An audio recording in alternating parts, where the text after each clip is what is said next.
just listen to this? I mean, if you are a meat and potatoes person, why not just combine the two and then throw on some parm? Look at this. This is part of what we're making this morning. We are treating you to braised beef cottage pie with a Parmesan potato crust. Come on, right. Paul Lillakas, this is amazing. Thanks for coming into the studio. Oh, anytime. Okay, you're gonna share this recipe with us and I can't wait, but I have to ask this before we get started. Cottage pie, not shepherd's pie. Okay, so technically speaking, shepherd's pie is made with lamb, cottage pie is made with beef. Oh, shepherd, lamb, got it. Yeah, or mutton. So, yeah, that's all there is to it. So cottage is the beef? Yeah, cottage is the beef. Okay. But basically, they're the same thing. A meat mixture topped with mashed potatoes, but we're gonna sort of jazz it up today. Okay, what are we jazzing it up with? Okay, so I've already seared my beef. I got about 2 pounds. You? Sure, here, you can dump the celery. Okay. So some aromatics. We've got celery, onion, carrot. Give that a stir. Okay.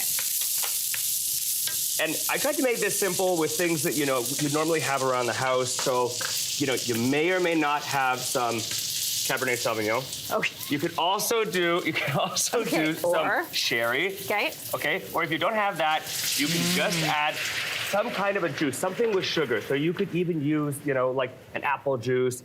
And oh, yeah, what's this? This is beef stock. Okay. So that goes in, and this is going to make our gravy. So you're searing all of the tenderloin first? Yeah, well, it's not tenderloin. It's actually chuck. It's actually quite. Okay. It's quite the opposite. It's tough meat. It takes a little bit of time to tenderize during the braising process. Right. So we're gonna cook it in liquid this way. I'm gonna add some black pepper. Yum.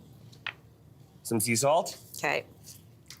And now these are our umami ingredients. So a little bit of soy sauce. Ooh. Some Worcestershire. Say that again? Worcestershire, Worcestershire. I can never say it right. Some garlic. Yep, get that out. You got that. Just get it that. there. There you go. Some thyme and rosemary. Okay. You could use fresh or you could use dried, either or. If you're using dried, use about half the amount. Oh, I didn't know that. Okay, good. Yeah.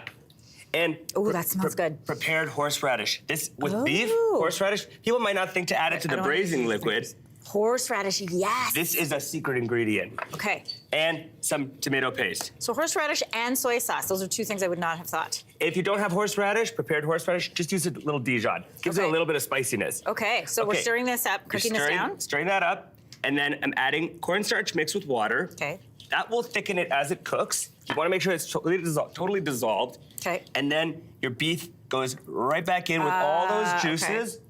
And then the lid goes on, and this goes into the oven for about 2 hours. Okay, into the oven for 2 hours. Into the oven for 2 hours, yeah. Okay. And you want to make sure it has a little bit of space for a little bit of that liquid to get out. Okay. And this is what you end up with, and we're going to just shred. Get in there with the fork and just get in there with the fork and your shred up the beef.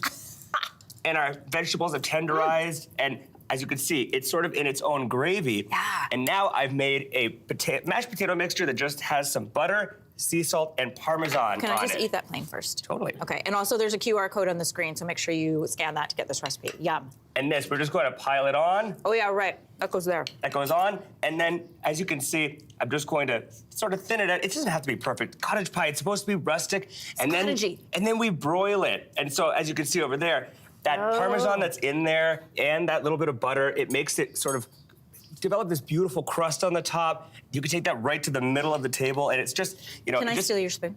Of course. Because I want to show everybody what this looks like. Can I just get in there, Chris? Because yum, this is going to be sloppy and goopy and beautiful, right? Oh, look at that. Look how good that looks. I am going to eat that right now. When you posted this on social media yesterday, my sister down in the South texted me with the line, "Get in my belly," which is exactly what I thought of when I saw this recipe. I got a lot of that. And I mean, it feels like spring outside right now, so it's a little weird to be eating winter comfort food. Not everywhere in the country, though. Actually, that's true. It's minus 22 in Regina. Oh, there you go. Then this is perfect for tonight. Okay. And personally, I'll eat it whether it's 20 degrees outside. You gonna eat with me? Yeah. Okay.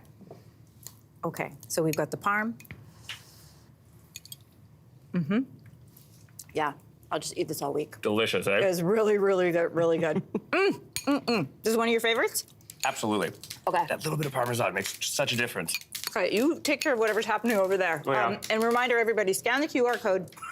We're gonna be right back. Oh, Paul, this is really good. Thank you. Hey, thanks for watching. If you liked this, be sure to subscribe here, or you can check out more Your Morning videos right here.